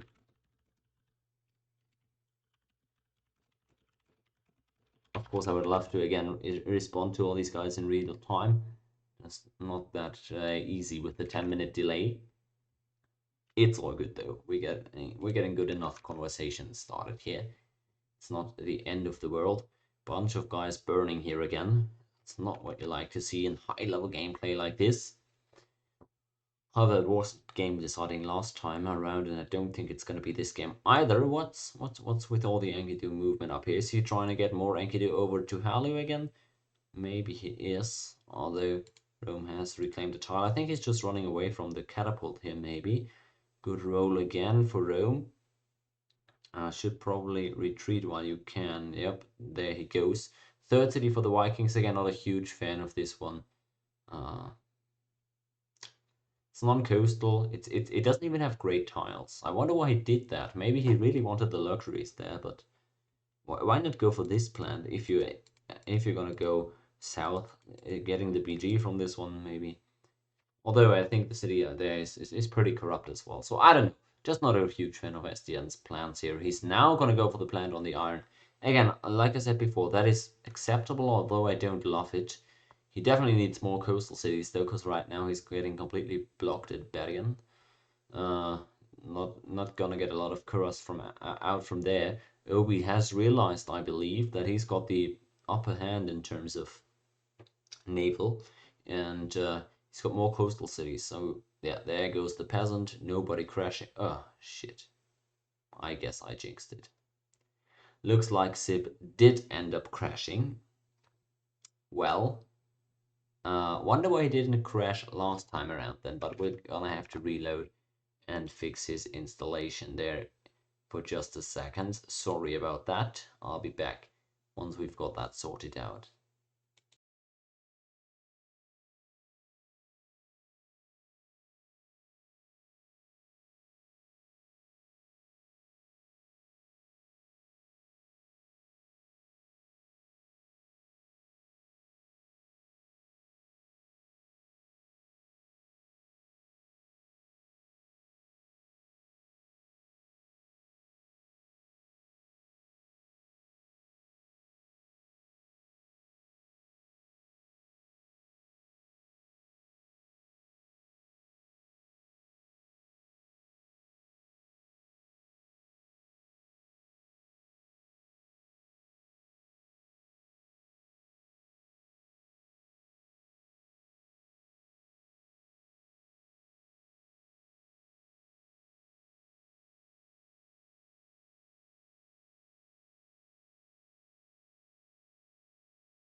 Alright, everybody, we've got the problem fixed. We've got the installation repaired, however you want to put it. And we're assembling for the reload. Or better, we're all assembled for the reload already. I just gotta load the correct file in. Let's hope it goes well. Looks like it did. I need to go to the toilet really quick though. Oh boy. Oh boy. I guess I'll go once we are in game since everybody's already here.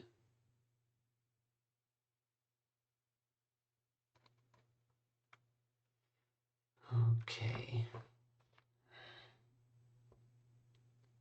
Turn timer normal. Let's go. I guess I can't go to the toilet today. What am I even saying? Just go through this cast. I've suffered the worst for this tourney. Let's go. There we are, back in the game, everybody. Oh, a bit laggy here. Hope nothing goes wrong. But, I think the lagginess is fixed. Whatever. So we've got the peasant up and working. Look at this guy. It's such a beautiful unit, isn't it? And we've also got the berserks in the same turn here. That is cool, a little coincidence. It's a first one here, so maybe he's just trying to get a quick GA there. We'll see if he's going to be able to get that, because Obi would be able to spot it if he decided to move it through. Plant on the iron, got the upgrade rather quickly. Obi, of course, expecting probably more than just that one guy. And we'll see how effective Rabdak's choke down here continues to be. He's definitely confining Rome to a very small area, and that is pretty good. Barbs revealed an iron island next to me. What does he mean, Barbs revealed it? Guess he just stepped onto the barbs and then saw the iron from there. Obi with the burning cap, of course, always sucks with the reload. The disorder here with the reload, pretty unfortunate. Yeah, that is unfortunate. Can't lie. Hope everybody fixed their mutes, by the way, but I think they would have at this point noticed if it wasn't fixed. So, alright. Series tied at 1-1. We're in game 9 of the tournament and game 3 of this series, obviously. And Team Obi is trying to snap Towel's winning streak, who has elevated Team Halu to completely new heights and is looking to take his 3rd victory in a row here. This time around, though, without a pre-turn 20 kill. It will be interesting how they turn this one, or well, not how they turn it around, but how they win it with a legit game without an early kill, is basically what I'm trying to say. I wonder where that Berserk is going on. I see it now. He's trying to get that move on Obi, but Obi quicker than SDN here, able to move out and not give the GA to the 4 City Vikings. Decent focus there. Gotta make sure not to get freebies out. Obi with his samurai as well. I think he's also looking for his own GA. Sumo GA maybe mismoved, I wonder. Oh yeah, there you go. Looks like he got it over there. 3 City GA is fine. I still think a city here could be beneficial, but overall, I think that iron fight is gonna be lost sooner or later. We've already got the catapults from 2 civs coming out. Sumo probably. Oh, looks like not all mutes have been fixed. Maybe I should have reminded these guys. Either way, what was I even saying? Oh yeah, I think this iron fight is going to be lost sooner or later. Maybe it's worthwhile to stick around as long as possible and delay it for every single turn that you can get, but you could also cut your losses and move out. I think these catapults are starting to get a bit much. Settler out for Rome as well. Wonder where he's going to plant that. Yeah, really do wonder. Maybe just a city down here to be safe, and then colony the iron eventually, if he's gonna be able to get there. Anyways, I like the second corrupt brawler. Obi, of course, need as much naval as you can get. We've already established that. We see a few berserks out for SDN. I don't think he's got a ton. Most importantly, he doesn't even have any longships just yet. He's still trying to get that GA, I assume, although Obi's been outspeeding him at the crucial moments, I guess. Halu's still building up here. I wonder why he hasn't gone for another city yet. He also doesn't have a ton of workers, so I do wonder overall what he has been building. Maybe just more catapults is what... Oh no, he did get more workers. Never mind, he's got 2 more workers than before. That's it. Fair enough. And it looks like, ooh, Raptor getting a nice roll for the workers here. That is potentially big. And now the rolls start coming in his favor. Towel maybe overcompensating a bit for that. The RNG corrects itself. The market corrects itself. And pretty decent here. Finally, STN was able to outspeed Obi, I guess. Maybe Obi's going to be able to outspeed himself, though, for a hit onto this Berserk for his own GA. That would be good. Another Karath. I really like this. But what I don't like is the lack of Karath from the Mayans. First longship out now as well. That's such a beautiful unit. Really. Berserks, I mean, you know these samurais as well, but I love the models for the peasant and the longship, and we're gonna see one come out rather soon, presumably. It's in Reykjavik. I think, oh, we might have seen that one actually. And that is a pretty big one. Having the longship in Reykjavik, it can hit Edo at any point during any turn. Because you've got the amphibious assault on the berserks and the 4 movement points on the longship. So Obi's gonna have to be wary of that at any given point. Loading those berserks in there. SDN maybe going for another longship.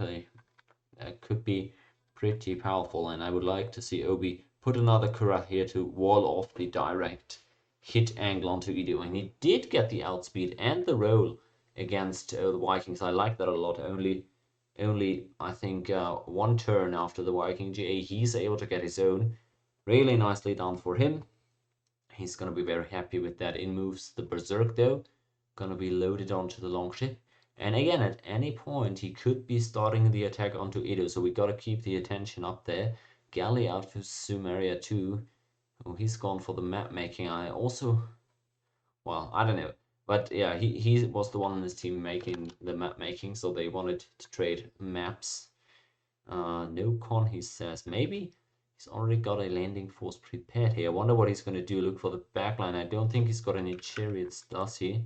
Let's check real quick. No, so no 2 movers. Doesn't even have... Oh, he has the horse loaded. Never mind. So we got to pay attention here. In comes the galley. Lands it at Rome. I wonder if he's going to be able to get the hit off. It looks like he does. Towel got to reinforce here. Does he get it off? It's looking bad for him. But after all, he's able to get into the city. Pretty decent roll for Rabdag, and that means he can get a couple of Enkidu's through here. That was very well done. And good job by Obi also spotting this boat. Oh, and apologies to Wookie. Apologies to Wookie, my man. He's already got the Kuraha in the important spot. Very well done. He did listen to his teammates' advice, I believe. Crucial spot here to occupy, because he's going to be able to see all these tiles here until there, basically. So probably going to be able to spot the longship once it moves through. And I think very likely SDN is looking for the angle onto the Mayans, which would be the prime target. I wouldn't mind him going for that one. I think Viking players should more often go for harbors, but those 3 HP longships are scary as they are as well. Now, what's going on there for Sumeria? They still got that archer hanging around. Yep, covering it up with the Enkidu. Like to see it, although the catapult counterattacks start to come in. I miss this time around. Maya declares war on Vikings. Oops, I don't see where exactly that was. Oh, must have been with that swordsman over here. So they are controlling that iron, although it's not all that important anymore. Maybe could be big for a upgrade eventually there for Obi himself. For now, he's building a couple of samurai, although he's in his GA now, so I don't think he's going to build much more. So there we go. SDN is now at a crossroads, and he decides to go south. The problem is I'm not sure he's aware of this, but he is still very much within vision of the Mayans. He tried to see whether or not he would go over there. He wasn't the crossroads there, so he's got options there. He can go trying to double move through that. Oh god, no fucking way. You gotta be kidding me. I didn't even catch that. He brought a fucking chariot the turn after I checked. My lord, Red Deck continuing finally after a bit of a slump here. Continuing with the cheese kills. And oh boy, is that a swing in momentum. I can't believe it. He even gets the race on the city off. And this game for now at least has swung into Obi's favor again, even with Sumer can take place. I like how he's gassing himself up after talking for the last hour about how fucking awful all these roads are. And he's been relegated to Sumer and everything. I have to see it. Um, yeah, Wookiees should see this ship. That's the only thing. Oh, there goes SDN. He tries to sneak by. All right, Wookie has seen it, so that's good. He saw it the entire time, by the way, on that tile. He has the vision off of the 45. Looks like Halu actually snuck in there. And Rapdag, I'm continuing to miss all the action, apparently. He's gotten the ship through, so Wookie just got to be careful at home. I wonder if he's able... Because there's one thing knowing what the Vikings do, but there's also... It's a whole nother story actually being aware of how to play against it and what it feels like, because that is a whole different story. So before I focus back on the mainland, let me quickly complete this point on the Vikings. He's still in vision, by the way, of this Kura, so he's not surprising anyone. But yeah, this is where... Oh, never mind. I'm lying there. Of course, Wookie moved the Kura, so he didn't get the extended vision there. That was me bullshitting you. Anyways, 4 movement on these longboats and being able to attack not only end of turn, but at any point during the turn with the amphibious assault is actually massive. And you shouldn't underestimate it and how different it feels playing against that than any other naval play during MPT. Another longship looks to be loaded here, and Obi is going for the trade into it. It's not going too great so far, and SDN actually on the converse, he's taking the rolls, and wow, he's getting very good results there. See, final, I can't believe this. Obi, his entire navy just gotten sunk by this one ship. This is basically just the Battle of Nisa, isn't it? Oh boy. And he's gotten to the shore. He's now hitting at Edo. I think Obi should have enough units in there to defend. He should see this coming. He's finally also able to sink the boat, presumably with a Kura from out of Edo. Lol, that was a rough battle for him. No denying that. He got the promotion finally, though. Oh boy. Yeah, Sib making sure he gets all the intel that he needs about that boat. He's seen that one pass through. I also like the choice not to hit into this, by the way, because you need that sentry turret to remain there. Because on the one hand, you're making it so... Oh, hold that thought as Machu Picchu is getting threatened a bit here. Rapdag looking to add another one to the kill score. I don't expect him to hit into this one because it's on a hill and he doesn't really have an offensive force here. But gotta be wary of that. I don't want to miss another kill down there. Where did his chariot go, by the way? Did he put it back on the boat? He likely did. He might have also... Oh, he's got a couple of them now. Never mind. Might have also lost it to the barbs is what I was going to suggest. Interesting. So this entire momentum has now heavily shifted in favor of the Eastern team. They control all the vision in the middle portion. Halu basically has no more units around to threaten them with. And the Viking galleys have all been spotted and or sunk. So really, they're out of options as to, as for real plays that they can make. However, SDN is good at sneaking stuff through to the enemy, and Halu is of course always a decent carry player. And he's got fine carry land, undeniably. So maybe he's gonna be able to pull something off here. I wouldn't bank on it though, because now with the relief pressure, Obi's also able to build something up. He doesn't have great land, but he's gonna get a few upgrades in, especially with all the extra gold that they have. Now let's not miss whatever the Sumerians and the Scandinavians end up doing here. Don't want to miss the end of turn movement if there's any going on. Let's quiet it down a bit, but I think it's the silence before the storm. Most importantly, of course, here with the Vikings. Sib is well aware that this is happening, so let me see if I can get... Oh, the player without the spy has just been killed. That is fortunate.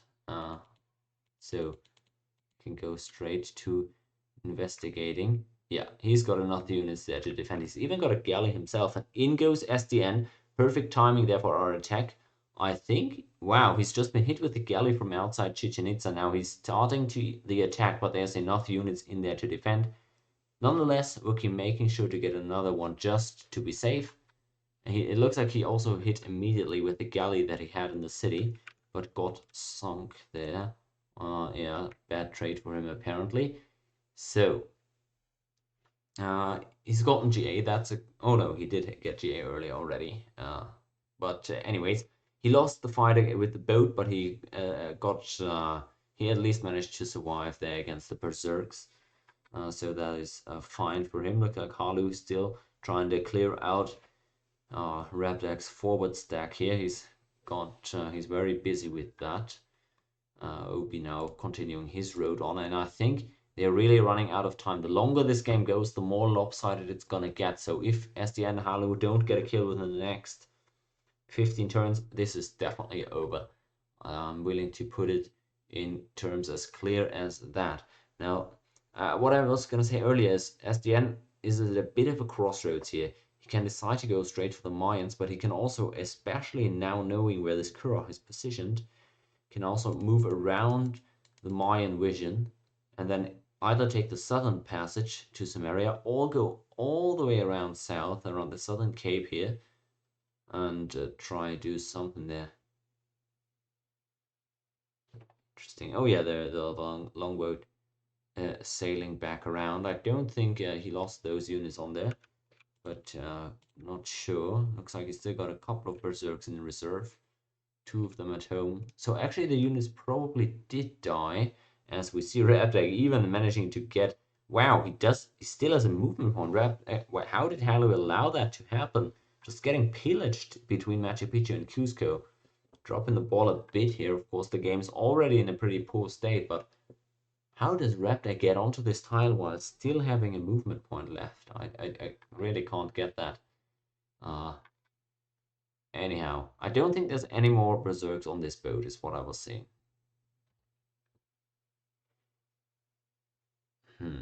Alright, SDN moving in. Because he's got at least two berserks at home and then probably two more in this longship there. So can't imagine it would go there. I think Obi should have vision of this as well with the fortified bonus from the Kura. At least, at least, unless he's only moved it there this turn. But that is fine, I guess. Fighting Halu. Yes, he is, and he's doing good here in the process. Machu Picchu, those swordsmen dropping low in there. Of course, he's starting to clear out Rabdak's units, but that is so costly against these cheap Enkidu. Just trades you hate to be taking. And now the north is only getting worse for SDN. Alright, hold the thought. There could still be berserks in this boat, because he's loading the second one he's got up here in a second. So likely even has one or two berserks left in this one up here. Although he's getting walled off quite effectively. Even in naval combat you have such a thing as choke points.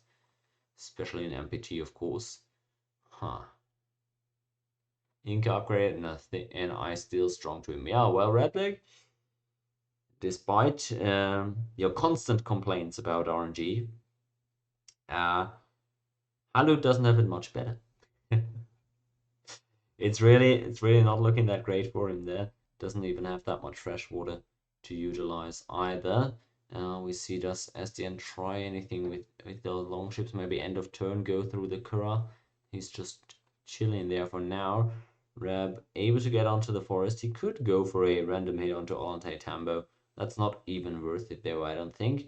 He's continuing to get catapulted out, although it doesn't look like the rolls are just coming through for Halu. That is a absolutely crazy roll to take. That is alright. You should never use that chess key for that roll, by the way, because if you lose that, he just walks into your empty city. And SDN is also doing what I just suggested earlier. He's got that longship going around south now, and gonna try something around the Cape of Good Hope and see what he can do at Kish, Lagash, whatever. Not sure they've got maps of that, but I would assume they do. Halu did have a chess key somewhere over there. At some point in Rome, of course, got some maps of the westernmost cities too, I would imagine. So they should know roughly how Rebek's land is constructed. Obi continuing to road up as soon as that Japanese road reaches Scandinavia. I think SDN is gonna fold rather soon with all this time and shields. Yeah, that he was able to invest, and they're already talking about being forced to GG here pretty soon because they're just running out of options and they're slowly getting overwhelmed in this 2v3 here. Can SDN work some Civ 3 Hunger Games magic here? Him and Halu on a team. What a story this is. Their that duo after that last tournament where Archery and SDN upset Halu and Obi in the group to take that first seed, and therefore were able to make the finals, whereas Halu Obi ended up dropping out in the semifinals against Swade and Hoff. That was such a great matchup there as well between SDN and Halu. Now they're alongside each other, but this isn't looking that great for him. Can't believe Redback's having money issues, but it looks like spamming that many units does come at some cost in the end. And on move the long ships, sailing steadily in other cities. There, Oslo, also decent plant there, pretty safe. Another coastal, big score. Don't hate that one. Can't complain about it. It's just more cities isn't what's going to help him survive Obi there. And he really doesn't have an avenue there for anything, I don't think. Edo is completely walled off with Kuras. Love to see that. Cramped map is what Repdex says. It is a rather small one, especially in comparison to the previous one we played. Nothing like the first one. I would agree. Very different. Very different indeed. Looking like a Beyblade here with the shape of all these civ lands. And even horseback riding being done soon here, so that's another tool they can use to try and ultimately shut down Halu and to a lesser extent SDN as well. Japan is what I'm interested. Does he have any chariots? He doesn't. He's got 4 peasants though, so that road should be getting going rather quickly there. Bit of a retreat here for Repdeck, trying to get his units to heal back up. Halu following with the catapults, of course, but the real last weapon they've got in their arsenal is the longboats currently orbiting the map. Galley out for Mayans as well, trying to maybe back up that first Kura he's got in case it's get taken out, or to better be able to hunt down longships if they come through. I don't hate that. Replik also still controlling the south. Could maybe get out another 1 or 2 boats with all the coastals and all the shields that you've got. GA is probably running out here within the next couple of turns for him, but still should be able to afford a few boats. I think another plan for Obi, even not sure that is really worthwhile. I think you can start overwhelming and outmuscling SDN at this point. He's lost quite a few shields in terms of boats, although admittedly same thing for Obi. And in terms of berserks, let's check army sizes out here for a bit. 17 archers, although, yeah, maybe I underestimated him. Maybe he didn't actually lose that much. And he's pretty much as strong as Obi is, so good job SDN keeping up there. I underestimated him for sure. So maybe Obi truly does need to expand a bit more and needs help from Wookiee crucially as well.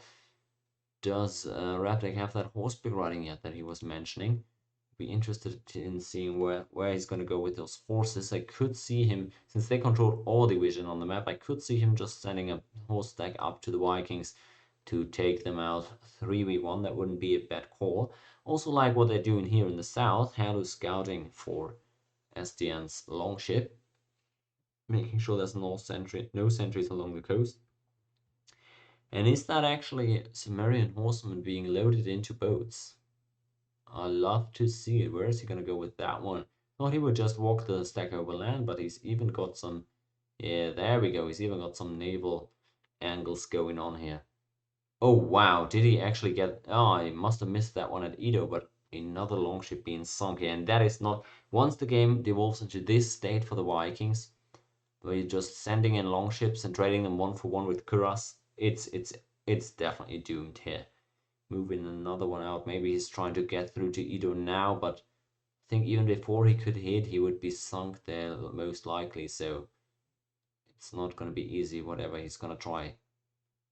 We'll see. Have horse stack out. Can you clear sentry? Yeah, there's not much sentry going on at mid lane. I think he's looking to do exactly what I suggested. There are a bunch of regulars in there, sadly, but decent stack. Could be able to do something. Now, what's SDN gonna do? Where's he gonna be able to go there? Can move up one more time without being seen. And I wonder what his target's gonna be. Let's investigate a few cities actually there from Rabdag while we still have time. Something like Lagash could be interesting. Alright, Lagash isn't dying. Good job there. This looks like such a safe city, but keeping units in there just in case. Good job by Rabdag. Maybe Kish as well. See what's in there. Oh yeah, alright, he's doing a really nice job of keeping all the coastal cities defended. I don't think I would even do that, honestly. It's just being diligent and I like to see it. What's STN gonna do though? As the turn's coming to an end, now has the option of looking for some of these cities. He could also go for a regular landing. And wow, is Rabdag actually expecting this? He's protecting his tiles. Maybe he's just protecting himself against Halu, but maybe he's expecting the Vikings to maybe send a few boats as well at this point. Very interesting. Obi apparently now finally trading positively there against the long ships. He's done a great job in stabilizing in that matchup, invested into Kuros in time, and what looked like a very difficult starting position for him has turned out pretty okay. I still want to see Wookie get a bit more involved here as SDN moves in with the boat finally. He's hitting at Lagash, but as we know, there is enough Enkidu's in there to probably withstand it. And it looks like he even killed one of the Vikings there with that last... oh, wow. Wow, he actually won both of these combats. That is bad luck for SDN. It's not even a hill city. Wow, unfortunate. Yeah, that was his last angle. And Halu agrees to it. And there we go. Both of these guys realizing their last angles have been closed, and therefore Obi takes the 2-1 series lead in this one. They don't want to fall out of contention for first place in this group. A 3-way tie is still possible if all 3 series end being 3-1.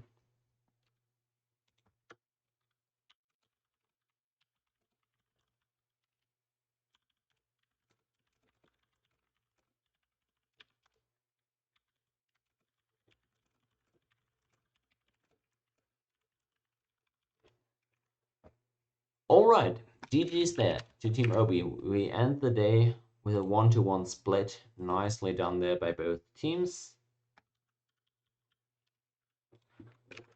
Thanks everybody for playing and for watching, of course. Archiever, definitely wondering how his vacation is going. If you're still around hearing this, let me know how you're enjoying your vacation. Maybe I can get you to come on the podcast soon as well. You're watching from afar from your hammock in the Caribbean. I think it's pronounced, whatever. Yeah. In any case, I'm really unsure I'm gonna get any more games in this weekend. It's a bit of a tough schedule for me these next few days. I'll let you guys know as always though in the tournaments chat on Steam, as well as in the stream and YouTube video chat on Discord. Thanks for watching now though. It was a pleasure, really was. And again, the next couple of games will be announced once I know more. Thanks for being here today, and congrats, Team Halu and Obi, for both picking up a win today.